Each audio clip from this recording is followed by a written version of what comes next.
Welcome to Redtastic. Story 1. Hey Reddit, I'm here today because I'm in a really tough spot and I could use some advice on how to navigate through this mess. I apologize in advance for the long post, but I need to give you the full picture.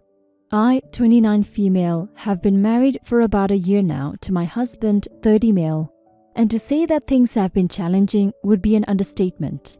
Before we got married around late 2021, my husband convinced me to sell my house so we could move in with my mother-in-law. I wasn't thrilled about it. I even refused because I didn't like the idea, but he kept insisting that it was the best thing for his mom. He said she needed to be looked after properly and that she had no one else but us. It seemed like I would be a villain if I said no, so I was forced to agree. Fast forward, I sold the house and even got the deposit, but then the house sale got put on hold due to COVID-19. I've been living with my husband and mother-in-law ever since. She's been taking control of our finances, claiming that she's in charge of expenses and whatnot. My husband seems completely okay with this arrangement, going along with the mommy knows best attitude. That was what he kept telling me whenever I questioned it, as if whatever his mom did was the best thing ever. He is the only earner between the two of us because he would always oppose me working. Now I'm just a housewife. We've been running low on funds and we literally have no money to spend on things, so a few months ago, I decided to start working again. I felt like I needed some independence and a sense of ownership to at least just my funds to spend on personal things. When my mother-in-law asked for my paycheck, I refused. I felt like I deserved to have some control over my own earnings. This did not go over well with either my husband or his mother. They accused me of not being a team player and keeping family money to myself. They kept insisting that I share the money I earned for myself, but I refused every time. The situation escalated recently. Today, I received a notification about a significant withdrawal from my bank account. I confronted my husband and mother-in-law about it because they were the only people I knew that could have done it. To my utter disbelief, they confessed that they had taken the money without my consent. Not only that, but they also resorted to calling me names like selfish, greedy, and disruptive. The way they spoke to me was hurtful and degrading, just because I wanted my own money separated from theirs.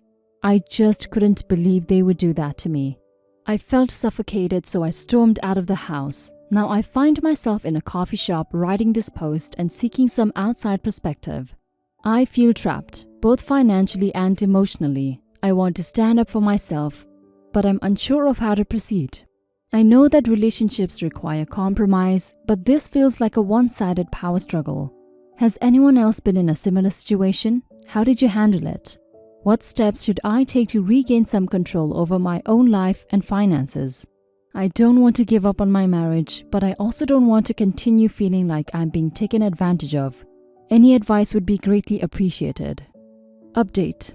I decided to go back, but unfortunately, things took a turn for the worse. I was stuck, I had no money, and even lost my job because my husband vehemently opposed my decision to return to work. He even had a confrontation with my boss, which led to me losing my job. This was a crushing blow, and it highlighted the extent of control and manipulation that was occurring within my marriage. I reached out to my estranged dad, whom I hadn't been in touch with for quite some time. I explained my dire situation to him, and to my surprise, he responded with empathy and concern. He agreed to come to my aid, and I'm currently with him as I write this update. I will probably update you guys more, but this is currently how things are right now. Final update. Hey, me again. So I got a divorce. I realized it wasn't worth it to stay in a relationship where I felt suffocated left and right. As the legal proceedings of the divorce concluded, something unexpected happened. The deal to sell the house that my husband had pressured me to sell fell through. Now I'm currently living there again. It's almost funny. It's like I got my life back and I'm finally free. I want to thank each and every one of you who shared your stories, advice, and words of encouragement with me. Wishing you all strength and positivity on your own journeys. I'm sorry this happened to you, OP. I'm glad you left and divorced your husband. He's a manipulative and controlling a-hole, and I bet he got it from his mother. There was no reason for her to be controlling your finances while you two were living with her. You're both full-grown adults. Well, apparently, your husband isn't though, because he would rather have his mommy take care of it.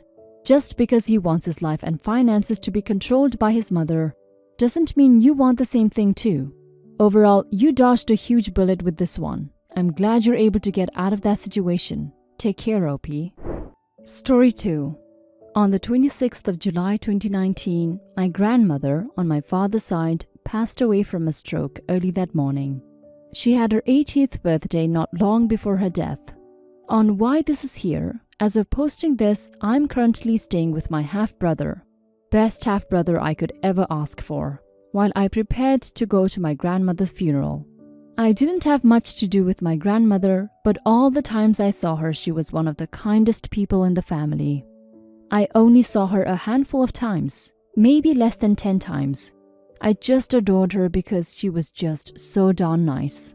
She had a funeral on the following Thursday of her passing, and I just could not miss it. So the following Wednesday of her death, I packed up some clothes and chargers for my stay.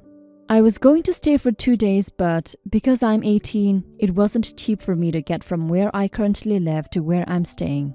As I was coming to the edges of the capital city where I live, my state is separated by 4 cities, and 2 of those being the capital and vice capital of the state.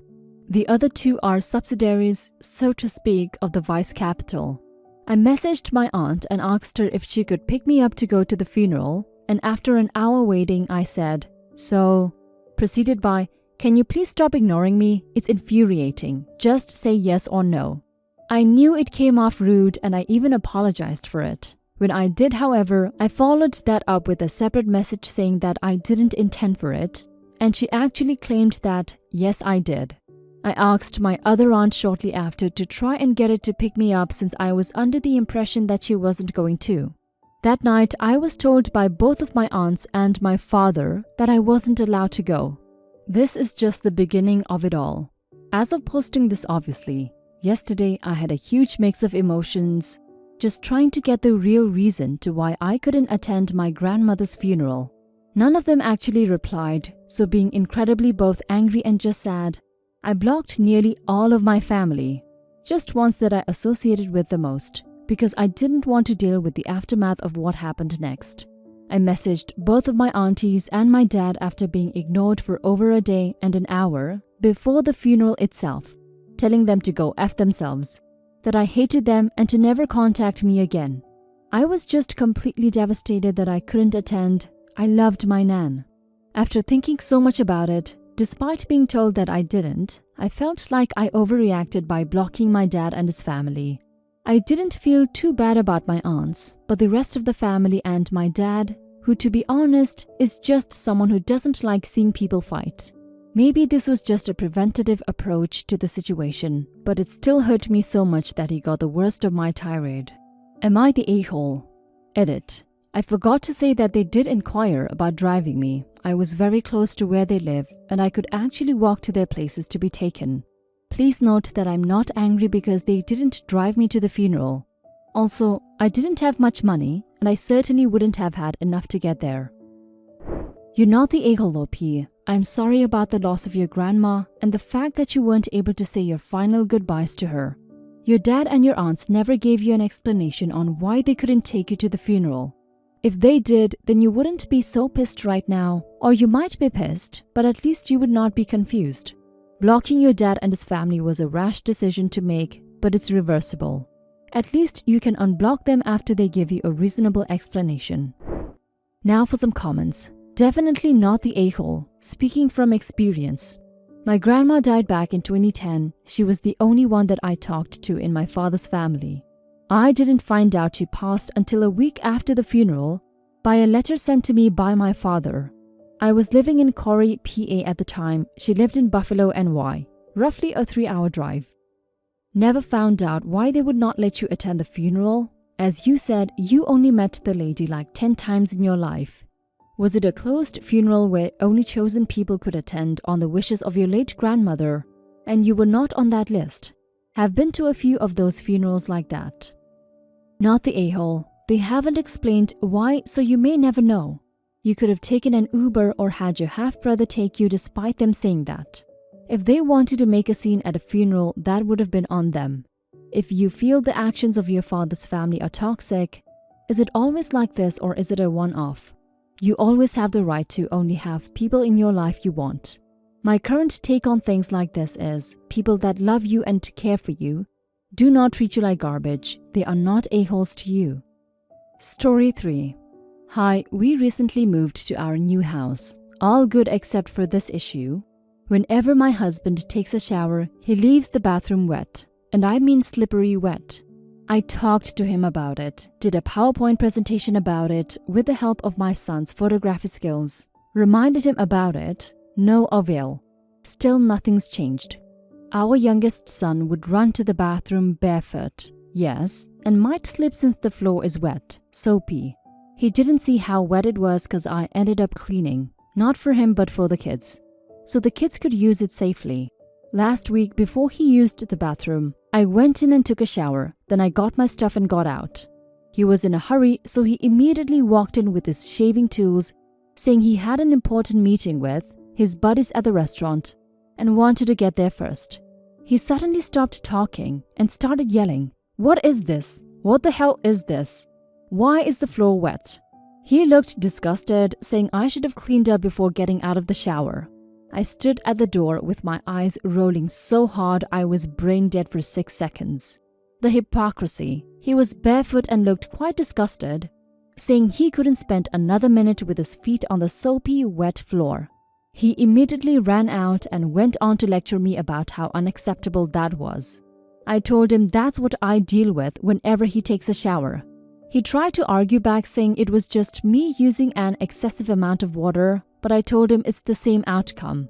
He threw a fit about needing the bathroom floor clean so he could shave and then go to the restaurant ASAP.